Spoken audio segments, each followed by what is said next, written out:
哎呦呵，还真在爷面前摆起阔来了。你以为这城里就你有钱啊？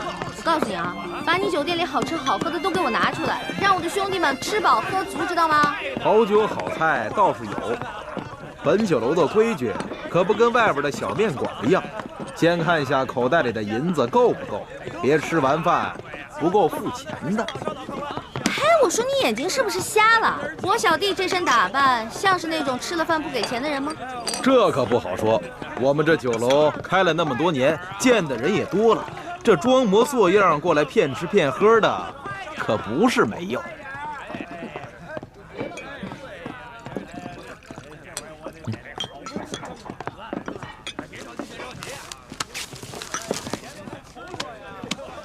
田老板，你看够不够？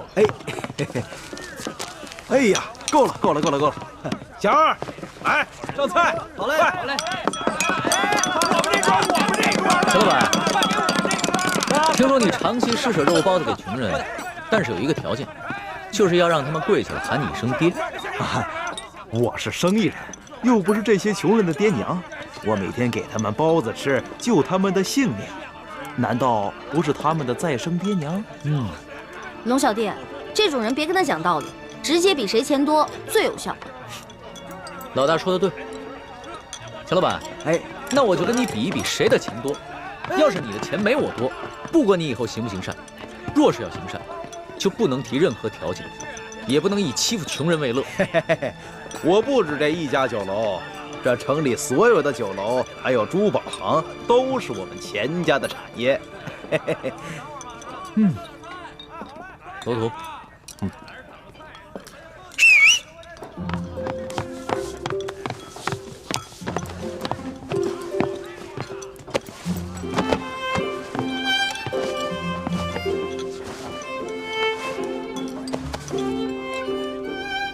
钱老板，你说京城的珠宝店都是你们家开的，那这帽子上的珠子，你可认得吗？啊，南海夜明珠，只有紫禁城里才有。哼，难不成你们是宫里的？钱老板，你还跟我比钱多吗？小人不敢。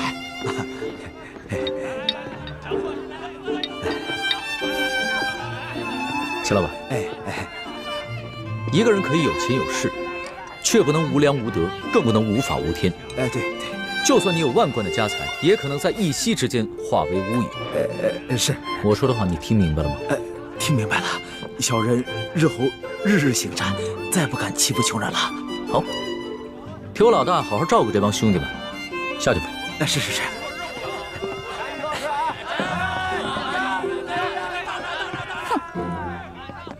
谢谢你啊，龙小弟，没想到一出来竟遇上这些恼人之事。那现在摆完阔了，等会儿请你的兄弟们吃完饭，可以跟我回去了吧？不行，我还想再玩几天。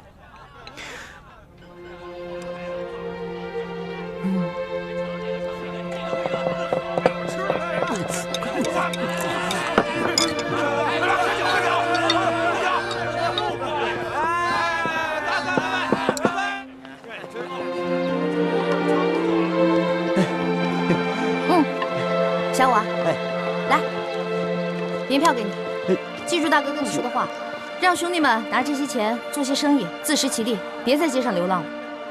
多谢易大哥，小五一定不会辜负易大哥的期望的。我相信你。老大，你现在还想去哪儿？能不能带上我？我想再学习一点江湖经验。江湖经验啊，行啊，那我现在就教你一些真正的江湖经验。小五，走，让开，走开，他。龙小弟，谢谢你的宴请啊。下面呢，让你见识一下我兄弟的莲花阵。不是，走远点，走了，速度。对不住了，兄弟，刚才易大哥悄悄捎话给我说，一定要让我帮他逃走，免得你们追他回家，让他去陪伴一个全天下他最讨厌的朋友。对不住了，兄弟。退后，让开。主子，咱们还是回府吧。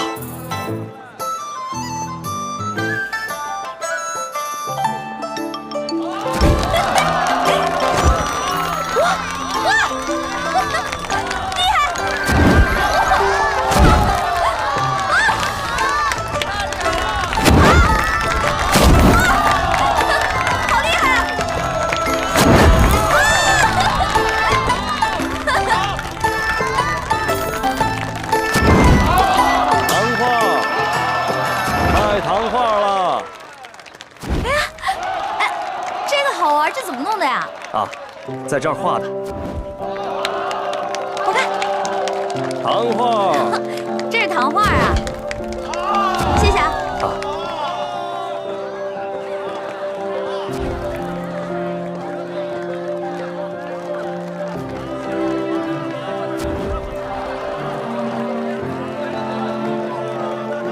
主子，咱们就这样远远地跟着他，这也不是个办法啊。随他吧，在宫里憋了那么久，好不容易出宫一趟，不玩个尽兴啊，他是不会回去的。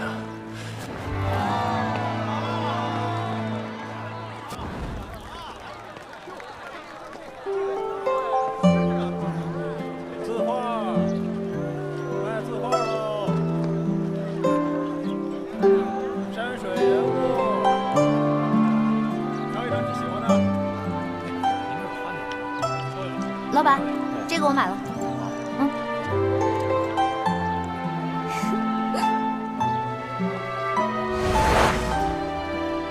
这个像我，这个像龙小弟。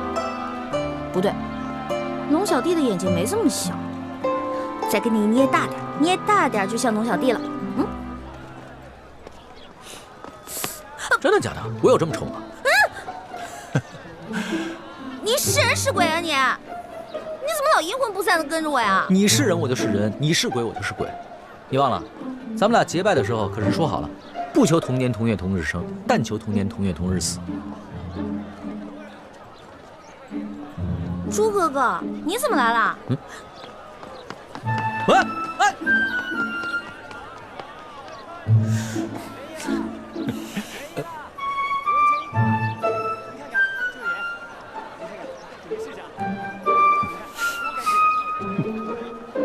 诸位客官，今天可是青楼大会，请进，请进。全城最美貌的女人都在呢，有眼光。是的，哎，这位小哥，进去玩玩吧。今天全城最美貌的女人都来了。啊，不去不去，你不进去多可惜呀！来都来了，不用，好看的好玩的，我包你满意。不满意，你啐我这老脸。来，哎呀，来吧！哎呀，进去吧！走。大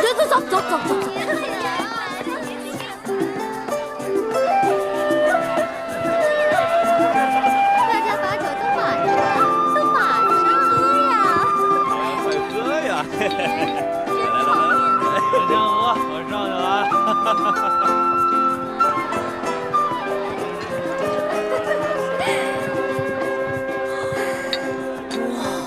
来，客官，客官，我跟你说呀，我们万花楼的姑娘那是我跟你说，待会儿你一定要好好的听话，别总是一副哭丧，知道吗？莲香嘛，客官你，莲香，恩公救我！怎么回事？恩公，我爹把你给的钱又数光了，然后100两帮我卖到了杏花楼。喂，怎么，你们认识啊？能不能把他放了？你说什么？放了他？你是不是开玩笑啊？他是我花了100两银子买回来，代表我们杏花楼来万花楼选花魁的。我要放了他，谁来代表我们杏花楼扬名赚钱呢？那你要多少钱才能把他放了？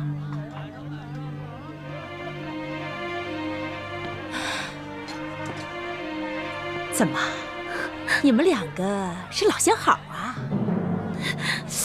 不对呀，这莲香还是一个厨，怎么可能和你是老相好呢？说，你到底是干什么的？我是干什么的并不重要，我就问你，多少钱你才能放了他？口气不小嘛！哎，你真想赎他呀？开价吧。行，你要是真想赎他，给我500两就够了。500两？怎么？没钱是吧？没钱那就少扮英雄救美。你这种人，老娘我见多了。让开，让开！哎，别妨碍我们选花魁。哎，我告诉你啊，我们莲香呢是又年轻又漂亮。一旦选上了花魁呀，这身价一定倍增。到时候你想赎她的话，那至少1000两了。走，等一下，怎么了？没钱赎人，能不能换人？换人？什么意思啊？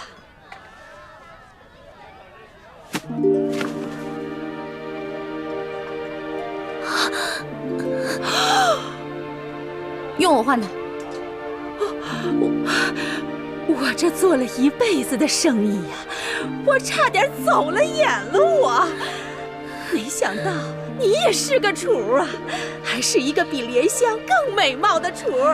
好，你要换她是吧？我答应你。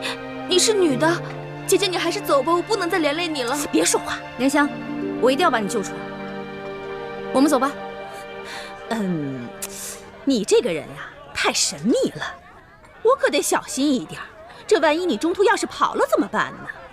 我可以放他，不过啊，是在你帮我选了花魁之后，我再放了他。好，一言为定。一言为定，走吧，换装去。看好他，走。姐姐，姐姐，来呀！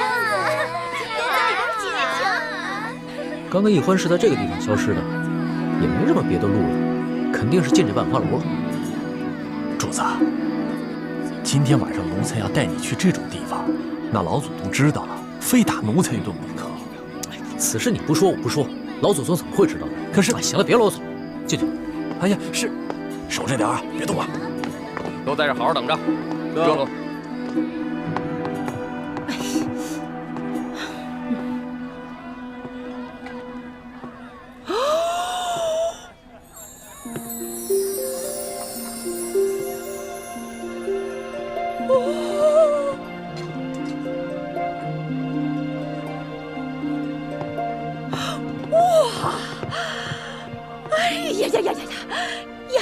丫头，你真的是仙女下凡呐！啊，这比去年的花魁呀还美上1倍呢。我跟你说，待会儿一定要给妈妈长脸，一定要把12花楼的花魁给我拿下来。但是妈妈，我能不能先把脑袋上这花给摘了？这花太多了，我戴着难受。不行。那个。欢姑娘，只有这身衣服啊，跟这个头饰啊，才最配你嘛！走，其他候选人都到了，就差你了，快点！到你了，就差你了！成了，你等会儿。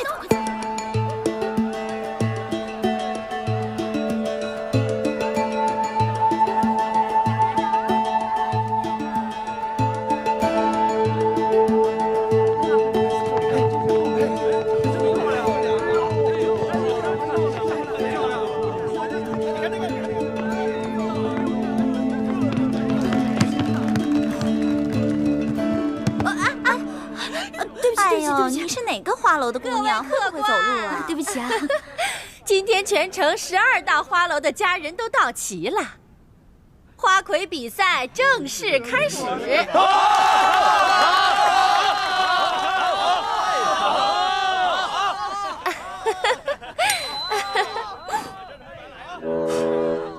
主子，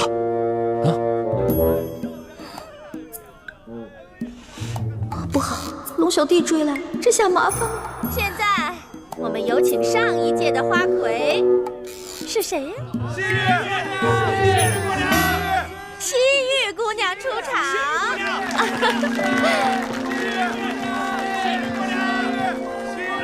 这个丫头真是风不惊人死不休。是啊，不过她这样还真好看。是啊。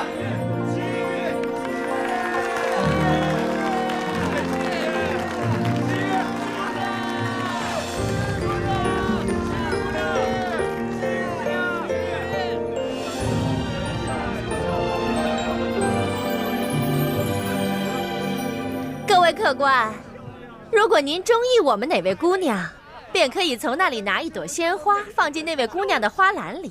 今天鲜花得的最多的那位姑娘，便是我们的花魁候选人。候选人将会与上一届的花魁一决高低。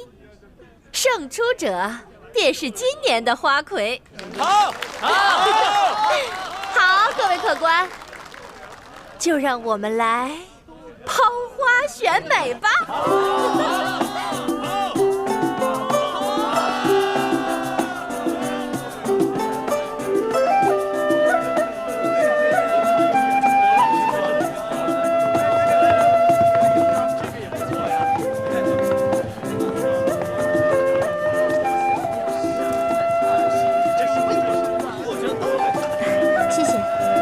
谢谢你的花，谢谢，谢谢你的花，谢谢，谢谢你的花，谢谢，谢谢谢谢。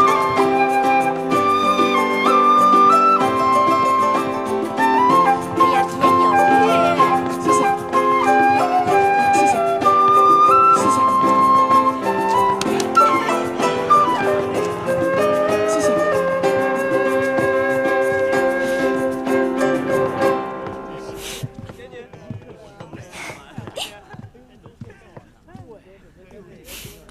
等会儿再跟你算账。多谢这位客官捧场。这朵花是不会给你的。你投不投给我，我都是花魁。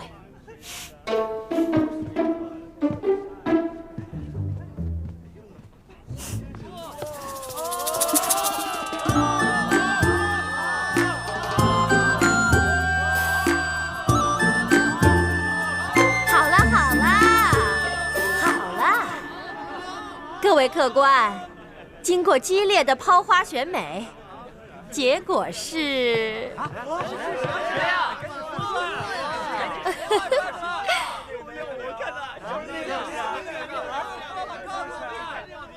还用我数吗？不用数啦。结果就是我们本届的花魁候选人，杏花楼的欢姑娘。好。现在由上一届的花魁西域姑娘与本届的候选人欢姑娘进行歌舞比试，谁得的鲜花最多，谁就是本届万花楼的花魁。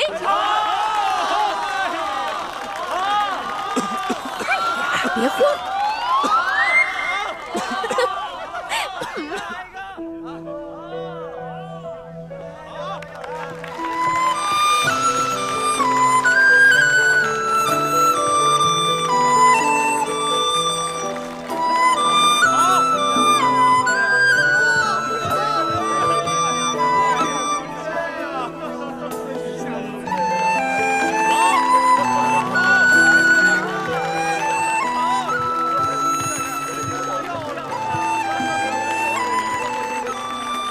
这位客官，可否借一下你的宝剑？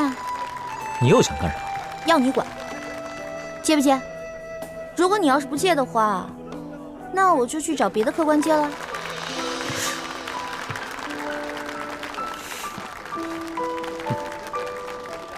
这，多谢客官。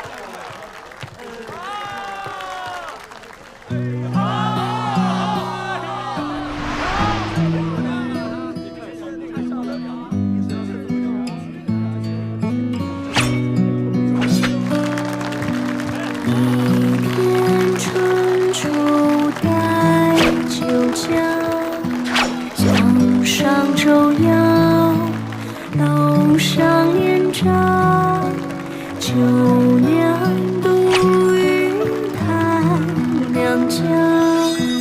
云又飘飘，雨又潇潇，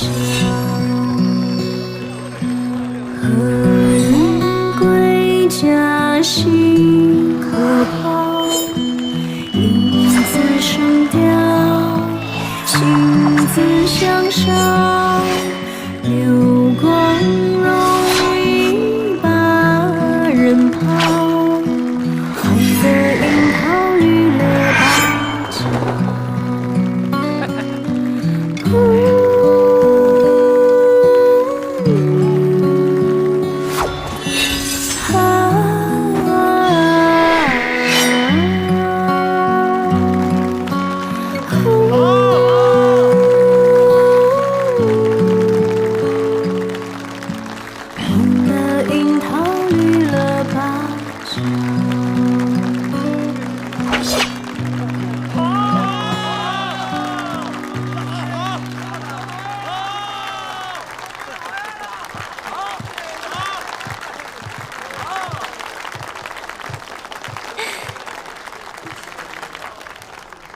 位客官，看得开心吗？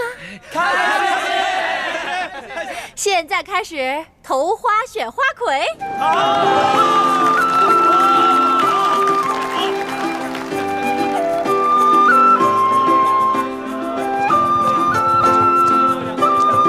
也别着急，一个一个来。谢谢。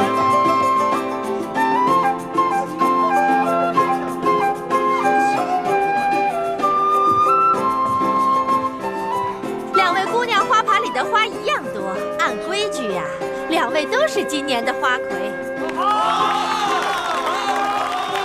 我宣布，今年的花魁是欢姑娘和西域姑娘。慢着！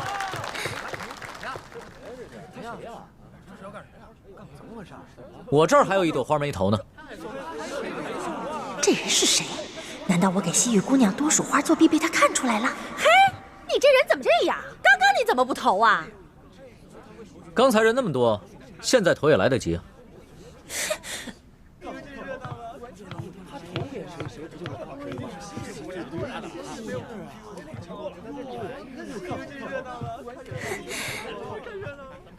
那你这花儿打算投给谁呀？花儿，你今天真的很美。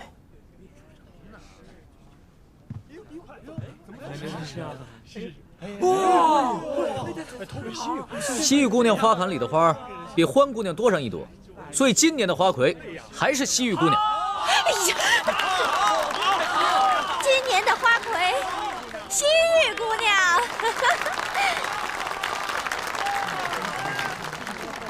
错，欢姑娘也是今年的花魁。哈哈哈哈哈！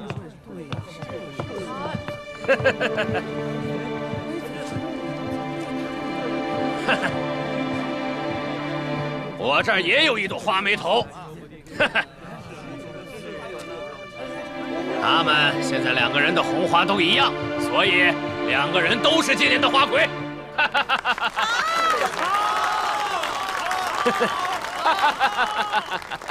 对对对，我跟大家说啊，今年的花魁呀，是我们杏花楼的欢姑娘。王妈妈，我出3000两，包下欢姑娘的初夜。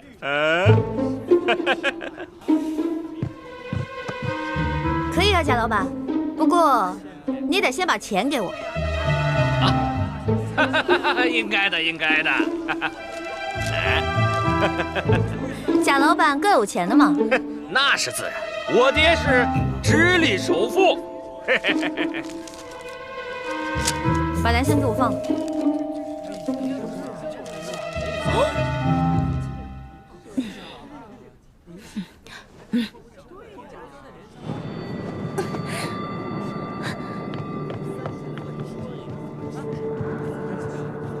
姐姐，你为了我已经受了不少委屈了。这些人他们都不是好人，你不要管我，你还是走吧。莲香，姐姐已经帮你赎身了，你拿着这些钱离开你的赌鬼弟弟，跟你娘去个好地方过日子吧。可是我……哎，不许再说了，如果你再说的话，姐姐该生气了。快走吧，走啊！您真是有眼光啊！原来你忙活了这么久，就是为了救这个莲香姑娘。不然呢？你以为我得了失心疯啊？那现在你可以跟我回去了吗？欢姑娘，咱们走吧。去哪儿啊？自然是去我们该去的地方，做我们该做的事情。春宵一刻值千金呐！好啊！别过来！别过来！欢姑娘，你这是干什么呀？哼，贾老板，您可真是贵人多忘事啊！之前在您的赌坊，我就赢了您100两银子，今天又让您破费了3000两，真是不好意思啊！原来大闹我赌坊的那个臭小子，竟然是你这个丫头！我是女人，照样可以要你的命。都别过来！再过来我就杀了他！都别过来，别过来！走。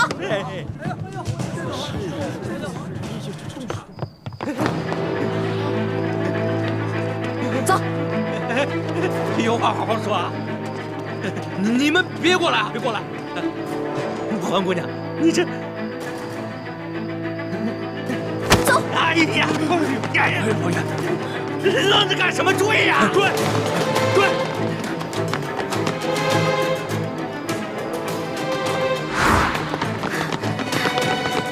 站住！追！站住！站住！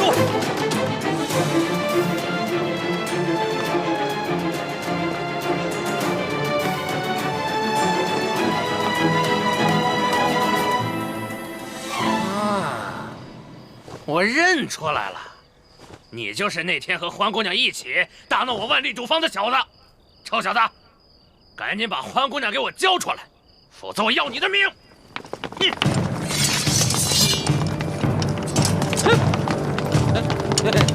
各位官爷，是不是搞错了？我可是直隶首富的儿子，我叔叔是京城的二品大员，该抓的是他们啊！该抓的是他们。直隶首富，二品大员，那算什么？我们家主子可是全国第一首富，这大清朝的第一大官儿。哎呀，大清朝第一大官儿，你以为他是皇帝老子呢？啊！贾老板，很不幸，你猜中了，我们家主子正是当今皇上。不是，跪下！万岁爷饶命！万岁爷饶命啊！万岁爷，小的有眼无珠，有眼无识泰山，你大人大量，放了我吧！左图在，把这危害一方的恶霸拿下来，送到刑部审问，再查一查他的叔叔和爹爹是不是做过什么违法乱纪之事。这，把他那爪子给我剁了！住！哎呀，万岁爷，饶命啊！万岁爷！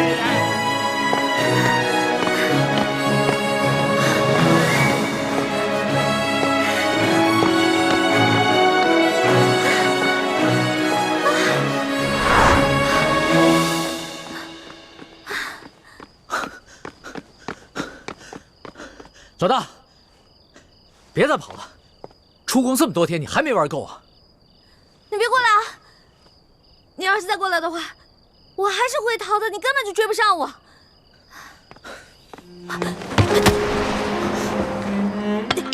老大，龙小弟，别再跟着我了，赶紧跟索大人回宫吧，外面不比宫里安全。老大，你真的舍得离我而去，从此再也不见我了吗？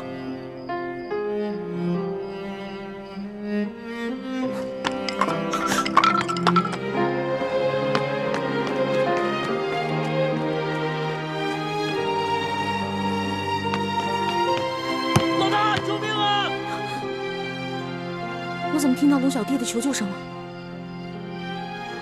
龙小弟该不会使诈吧？可是万一他真的遇到危险怎么办？不行！住手！龙小弟，站住！你再过来，我就杀了他！好，我不上前，你别动他。这位大哥，你到底是谁啊？你为什么要杀我的龙小弟啊？不用管我是谁，若要让我放了他，就拿你自己的命来换。老大，你快跑吧，别管我，你不是他的对手。闭嘴，别说话。这位大哥，你是哪条道上的呀？不妨说出来听听嘛。你想要多少钱，我都可以给你的。我要的不是钱，现在你和他只能活一个，你们谁死谁活，你自己选。老大，你快跑！你跑了我还能有救，要不然……哎，你别掐他！不是，这位大哥，咱们无冤无仇的，你为什么一上来就生死相逼呢？你是不是想要钱啊？你想要多少，你告诉我，我肯定会给你的。休再啰嗦，我要的不是钱，你和他只能活一个。谁死谁活，你赶紧选。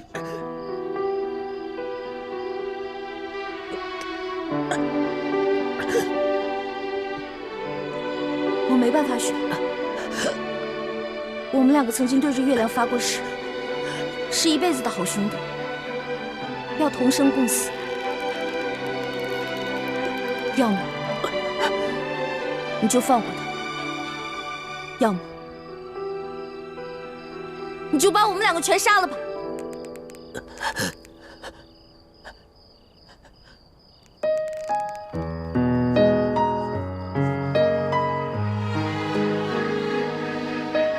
你真的愿意和他一起死？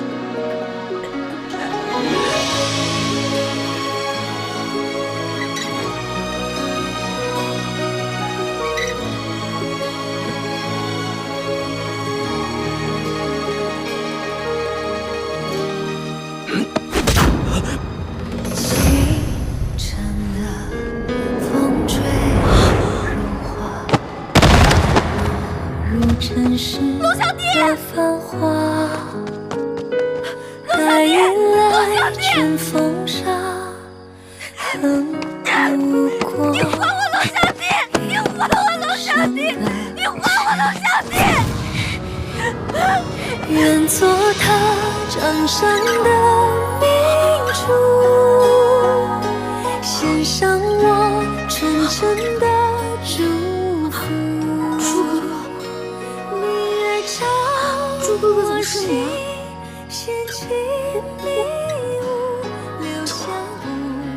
你不打了吗？对不起啊，朱哥哥，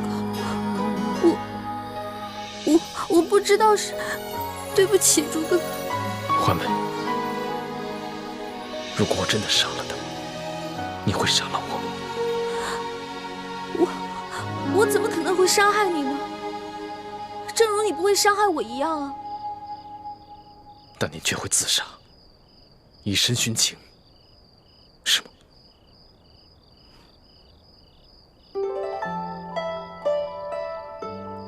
你想听我说实话吗？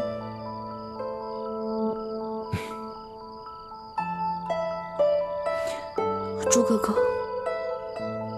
身体发肤受之父母，活在这个世上，我不会为了任何一个人轻生。但如果有一天，你光复大明成功，你杀了龙小弟，我不可能成为你的皇后，我会隐居乡间，一个人生活。但是如果你光复大明失败了，龙小弟他要杀你，我一定会拼尽全力去拯救你。若没有救下你，我也不会去做他的妃子，我也会隐居民间，直到孤独终老。那如果我光复大明成功了，我留下了康熙的性命，你可愿意做我的皇后？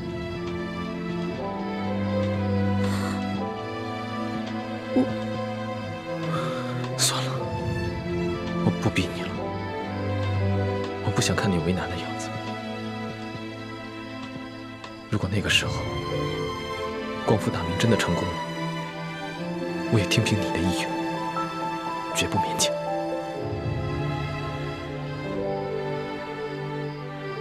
欢梅，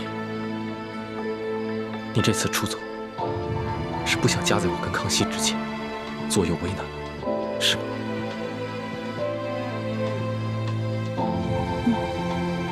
但你还是放不下他，否则以他那点追踪的本事，他不可能一直跟得上你。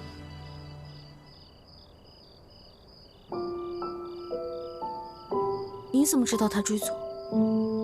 难道你也一路在跟着我？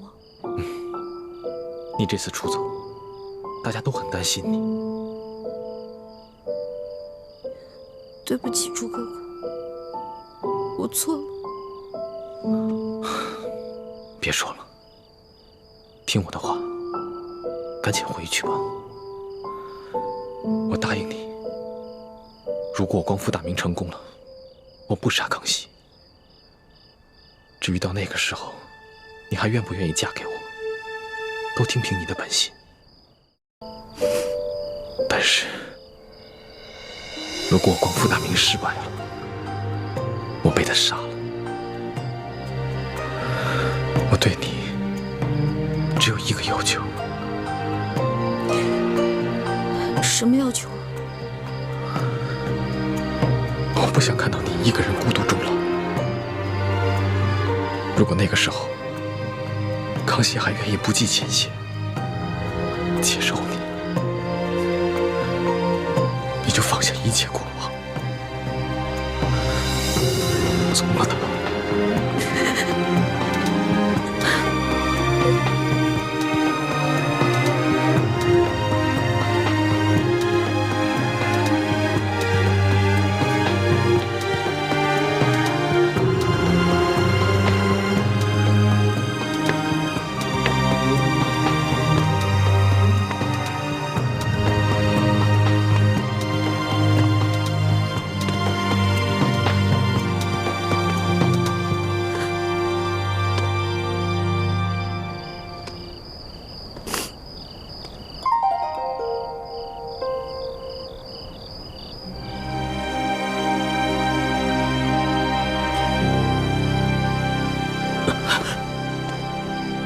老大，我们还活着吗？还是都死了？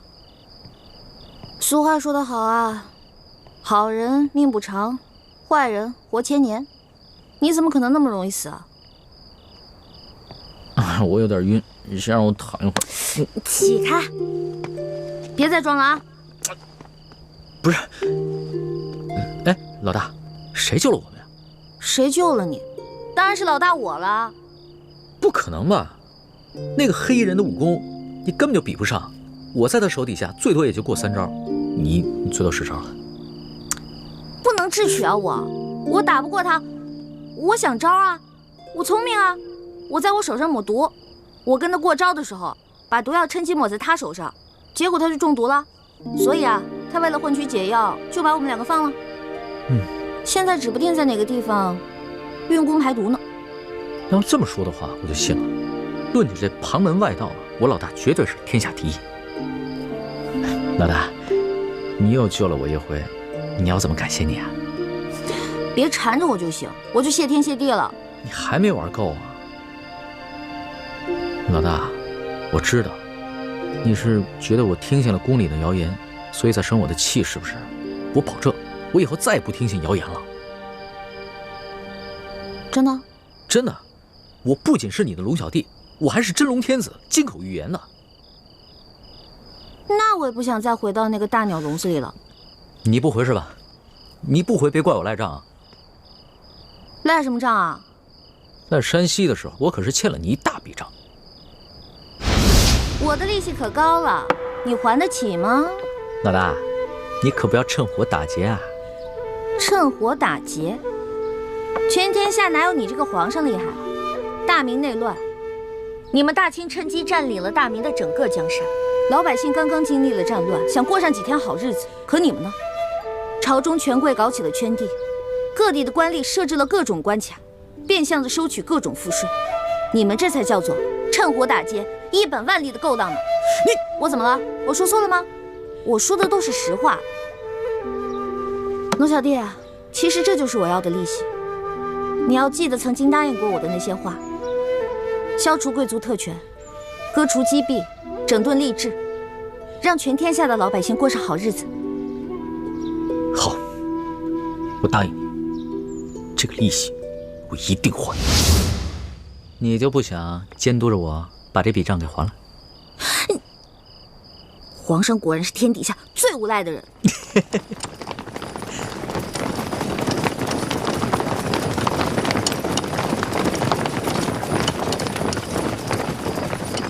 皇上，奴才恭请皇上回宫。老大，你要是现在不跟我回去的话，那我就在外边待着了。你去哪儿，我就去哪儿。算你狠！起驾，回宫。这。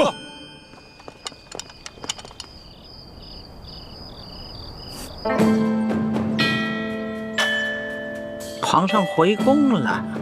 回太皇太后，皇上啊是昨儿夜里回来的。哦，你这个李大总管的差事当的是越发的好了。太皇太后，不知奴才做错了什么事，还请太皇太后明示。如今这皇上迷着李易欢迷成这个样子，你竟是守口如瓶，一字不吭啊！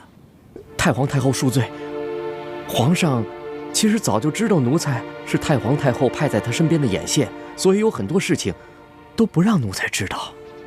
你用不着拿皇上来当挡箭牌。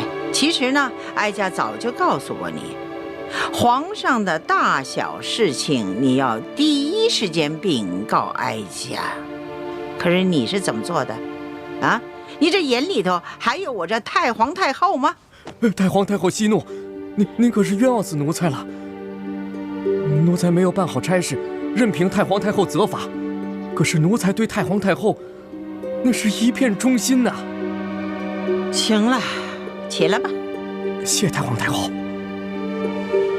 也是啊，你夹在哀家和皇上的中间，有些差呀你也不好办。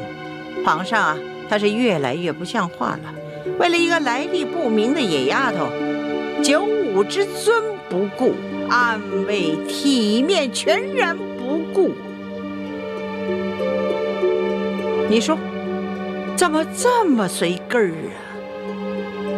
你听好了啊，这宫中哀家绝不允许再出现一个董鄂妃。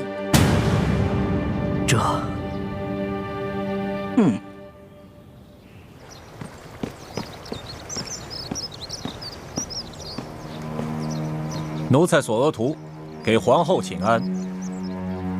听说昨晚紫禁城所有的宫门大开，皇上大摇大摆地接着出走的李易欢回宫了。皇上就是要这样大张旗鼓地告诉我们，他相信李易欢，宠着李易欢，然后让我们所有人都闭嘴。哼！当年唐玄宗为了迎回杨玉环，也是这般深更半夜大开宫门，毫不顾忌朝野非议。可结果呢？难道皇上想学唐玄宗吗？这唐玄宗有安禄山，可咱们如今大清也有吴三桂啊。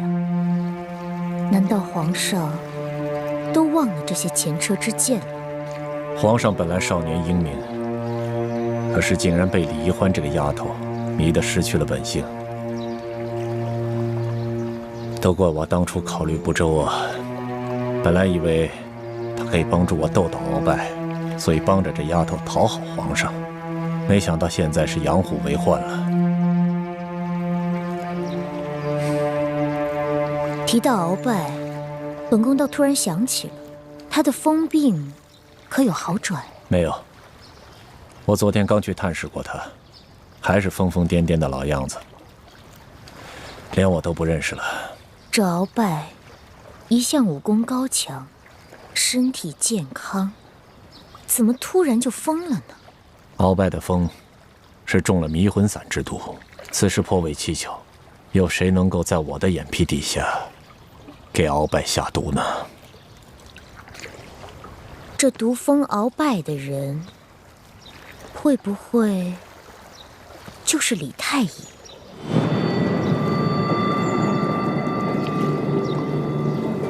我也一直有此怀疑，只是苦无证据，所以现在也不敢声张。我派了最得力的人去追查他和李易欢的真实来历，可是现在还没有什么眉目。这鳌拜已经被皇上圈禁了大半年了，他的党羽也被皇上清除的差不多了，所以就算是他现在清醒过来，对我们赫舍里氏一族也形成不了什么威胁了。所以我现在敬访良医，尽快的把鳌拜治清醒过来。如此甚好。若鳌拜能够早日清醒，也能早日交出这明珠谷的奸细，我们也能早些证实这李氏兄妹的奸细身份。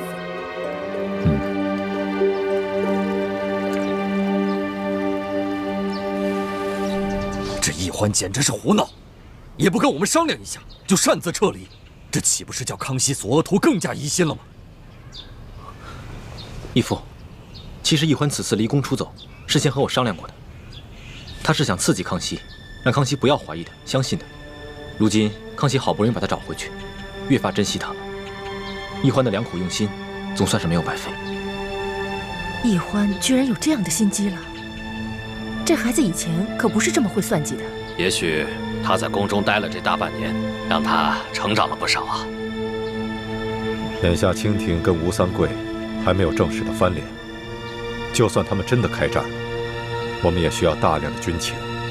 其实一直以来，我们都想要在清廷里安插自己的眼线，可经过这么多年的努力，都未能进入核心。这一次，你跟易欢阴差阳错的就潜伏在康熙的身边，这真是我们的意外之喜啊，也是天不亡我大明的征兆。所以你们必须要排除万难，继续潜伏在紫禁城内。我明白，我定会忍辱负重完成任务，不负各位师长所望。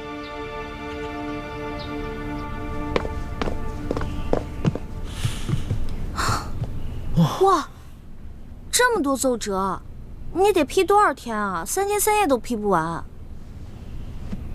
你还说呢？这不都怪你啊！大不了我陪你忙3天3夜呗。老大，这次真要是不出宫追你的话，你是不是真的就再也不回来了？为什么呀？你就真的那么狠得下心，永远的离开朕？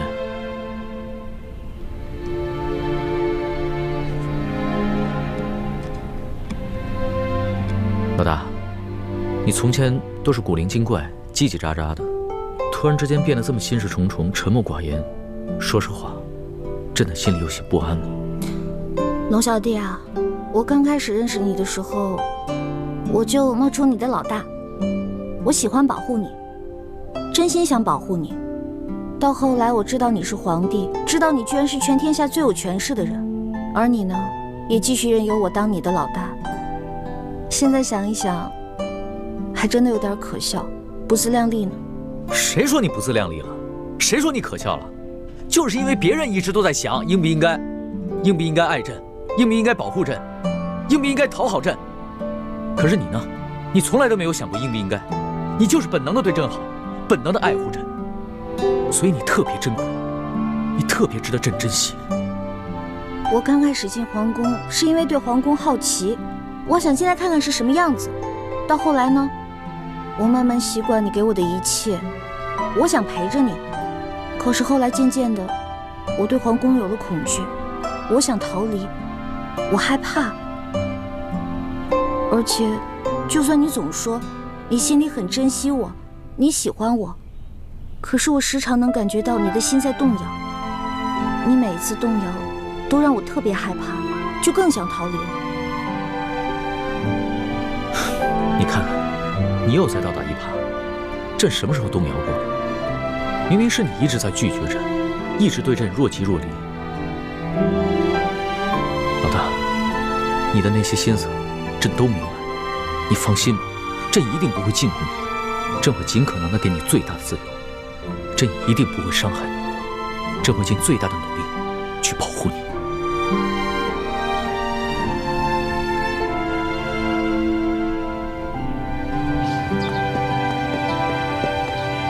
石树姑娘，你不是都已经走了吗？你还回来干什么呀？叔父，对不起啊。我也不知道怎么了。我本来已经下定决心离开龙小弟了，可看到他不顾一切出宫来找我的样子，我心里就又动摇了。哎，你们这些年轻人啊，真是拿你们没办法。看来我得抓紧时间，找个风水先生，给自己先挑一块好点的墓地，把自己的后事料理好算了。哎。叔父，不过您放心，我跟朱哥哥绝对不会连累您的。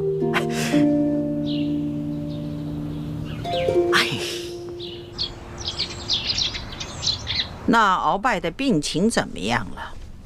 回太皇太后的话，奴才已经安排人全力的在救治鳌拜了，可他的病情始终是不见好转呢。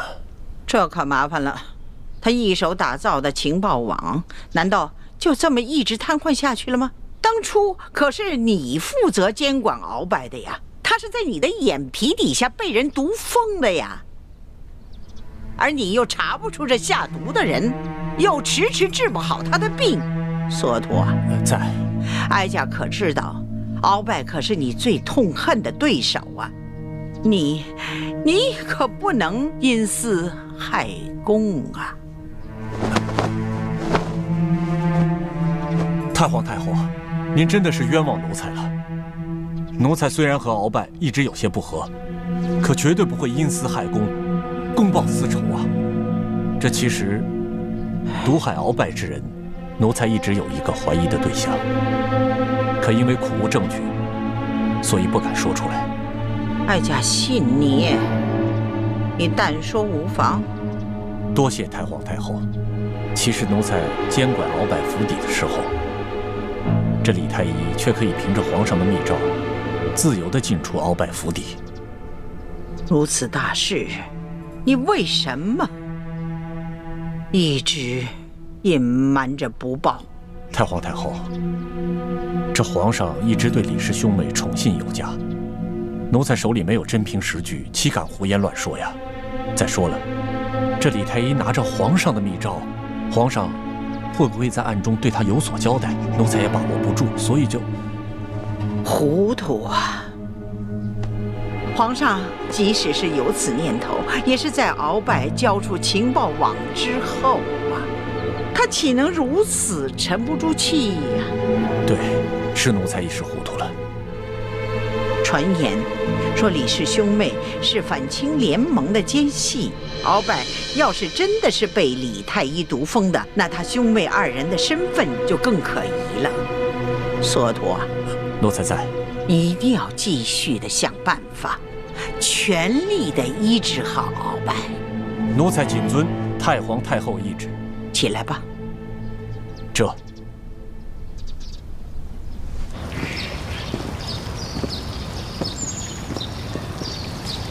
一欢，这会儿你可真是让大师兄伤心了。我就是因为不想让他伤心，所以才选择出走的。傻妹妹，你要说我嘛，已经了无牵挂，倒是可以一走了之。是我自愿继续留在宫里协助大师兄，而你，就算大师兄肯放手，你爹和诸位师长，他们能放手吗？你又能逃到哪儿去呢？雪姐姐，别老提这些让我心烦的事儿了。啊，我想明白了，反正我也改变不了什么，与其愁白了头发，不如好吃好喝的过好以后的每一天呢。真是羡慕你这个性子，天大的事情都能一笑了之。哎，雪姐姐，如果你一直留在皇宫的话，那皇上会不会对你？放心吧，康熙虽然表面恕了我的罪，但他对我还是有戒心的。看来以后不会再要动临幸我的念头，这样挺好，我也不用再费尽心思去应付他了。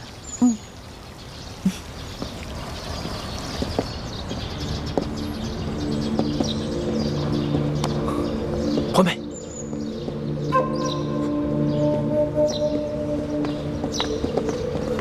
朱哥哥，什么事儿？今天，太医院的王太医被太皇太后叫了过去。回来以后，我问他有什么事情，他一直支支吾吾不肯明说，我便留了个心眼。后来我发现，他煎了一剂药，从药渣的成分来看，应该是治疗失心疯的方子。失心疯？太皇太后不会得了失心疯了吧？不可能啊，她明明好好的呀。难道这个药是给鳌拜煎的？还是倾城的心思缜密。当时我也有此疑心，就悄悄去找了李公公，果然不出我所料。李公公说，太太皇太后正在命索额图悄悄医治鳌拜。太皇太后想要医治好鳌拜，应该就是为了要对付你们两个。这只是原因之一。鳌拜发疯以后，他所掌控的情报网络一直处于瘫痪状态。康熙想尽了办法，也无从下手。但是，一旦太皇太后治好了鳌拜的失心疯，那么鳌拜就只能乖乖地交出他所掌控的情报网络。朱哥哥、学姐姐，咱们也别太过于担心。这个迷魂散之毒很难解的，即使解了，中毒之人的神智也不可能完全恢复正常的。再说，我们之前不是一直怀疑是索额图毒疯鳌拜的吗？那索额图肯定不会医好鳌拜的。现在也只能这么希望了，否则一旦治好鳌拜的失心疯，我们的身份就都暴露了。不如我们想个办法除掉鳌拜。来不及了，太皇太后已经加强了对鳌拜的保护。如果我们在这个时候动手，不仅很难得手，还容易暴露自己。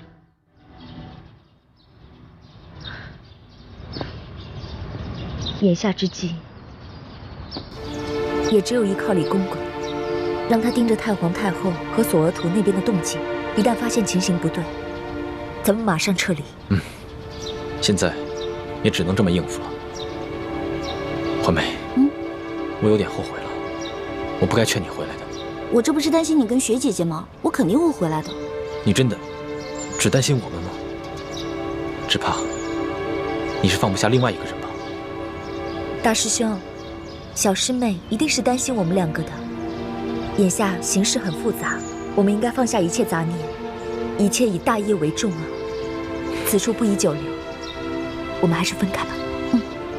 走。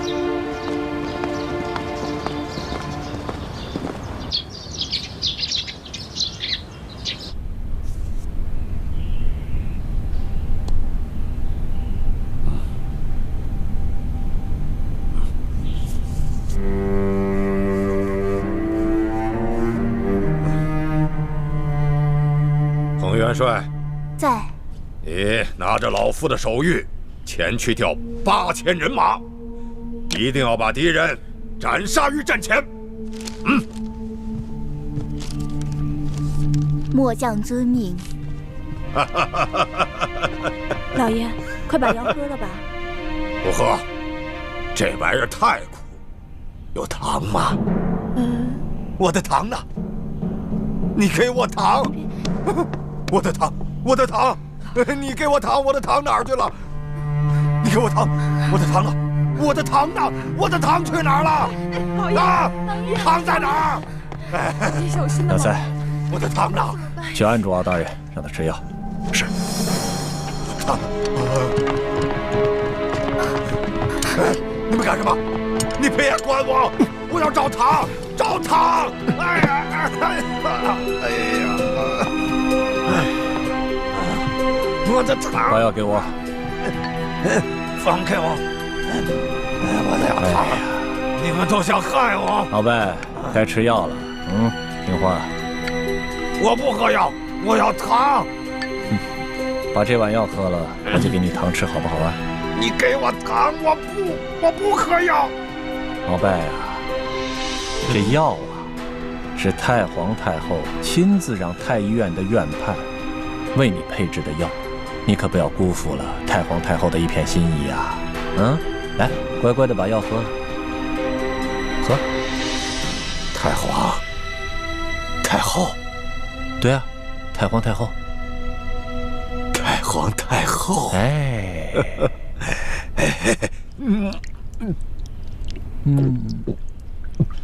哎，不错啊，姨父，看来治疗这段时间还是略有起色啊。希望如此吧。好了，把它放了。这，鳌拜，你往上看，我赏你颗糖吃。糖。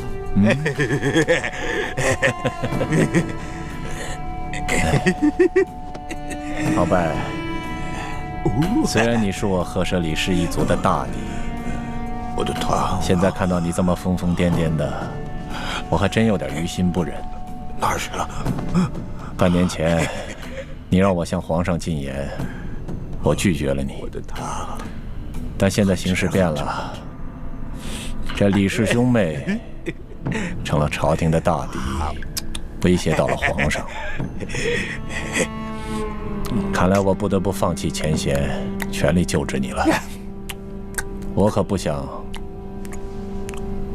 真的成为大清的罪人呐！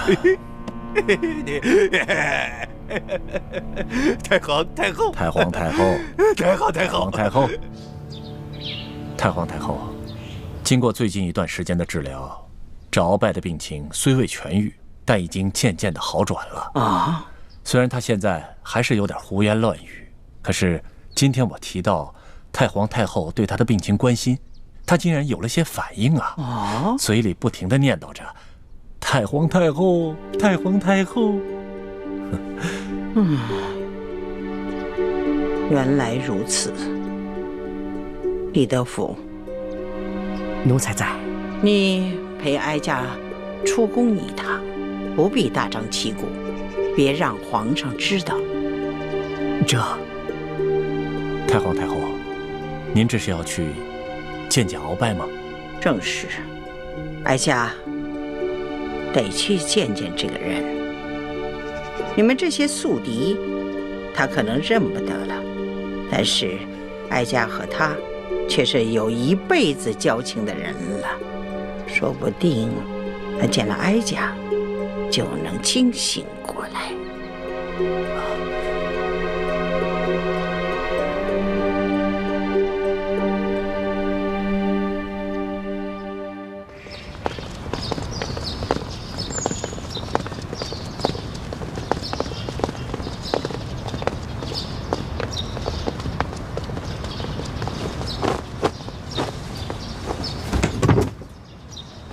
奴才索额图给太皇太后请安了。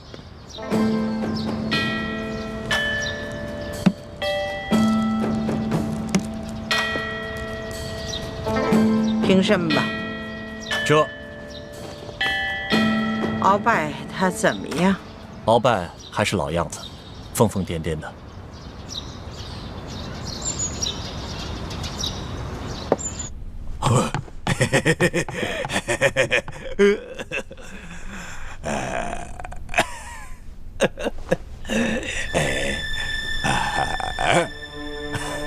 太皇太后，您稍坐，我过去叫叫他。鳌拜，别胡闹了，太皇太后来看你了。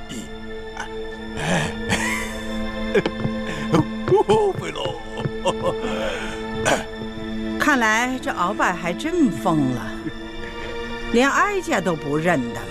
是啊，太皇太后，他现在不光疯了，连药都不吃了。李德福啊，你服侍他，让他把这碗药喝下去。这。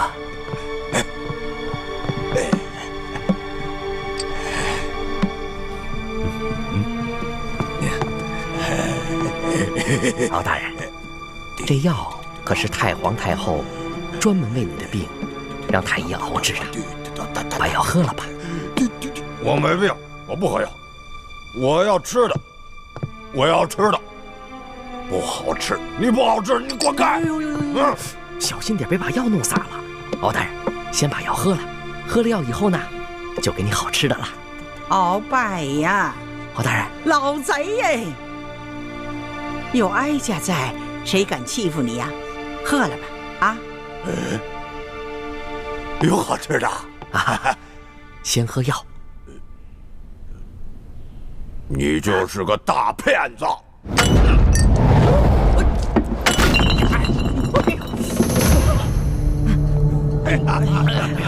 哎呀，大骗子！这要不要紧呢？太皇太后，不要紧不要紧，没事没事。